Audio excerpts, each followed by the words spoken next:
If you're a sucker for movie trivia, here are 3 things you probably didn't know about Final Destination from writer Jeffrey Reddick. In the original script, the Carter, the asshole, his girlfriend Terry, we find out that she's bulimic because he's such an asshole and she's trying to stay beautiful. And what makes him throw himself in front of a subway car is she shows up after she dies in kind of this Nightmare on Elm Street kind of way and starts literally puking her insides out till she's like a husk. Because she's like, do you realize what I've done to make myself beautiful for you? And then he throws himself in front of a subway car. So I think that's my favorite. In the movie, Ty gets hung in the shower, but in my script, he kind of rigged up something in the garage. So when his dad came home, he hung him.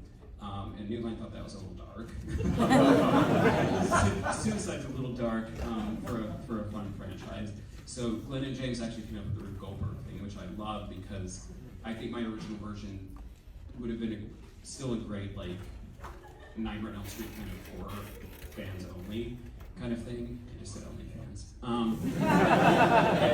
But I think that this opened it up in a way to a wider audience that I think is really smart and kind of really helped elevate it. So, but it was really like that's why it's so hard. They say to sell something original in Hollywood. It really is because they really wanted us to see death, and I'm really glad that we didn't show it because I didn't want it to be limited to like one culture or one religious belief or anything like that. I wanted it to be kind of something that everybody could watch the movie and relate to. Kentucky is very important to both this movie and the sequel because I was flying home to Kentucky to visit my family and read an article on the plane about a woman who was on vacation in Hawaii, and her mother called her and said, "Don't take the flight you're on tomorrow. I have a bad feeling about it." So she switched flights, and the plane that she was on crashed.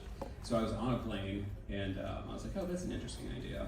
And I kind of followed it away because that's what happens. We follow it away until we kind of find the right story to tell them in.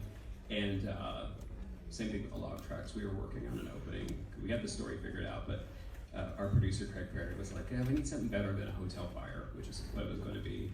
And I was going home to Kentucky and got behind a log truck and pulled off the freeway and called Craig and was like out of breath. I'm like, "What about a log?" He's like, "Slow down, I can't understand you." And I'm like, "What about a log truck on a freeway?" He's like, "That's it." So Kentucky is definitely close to my heart for inspiration for these stories because both of the openings were inspired when I was going back there.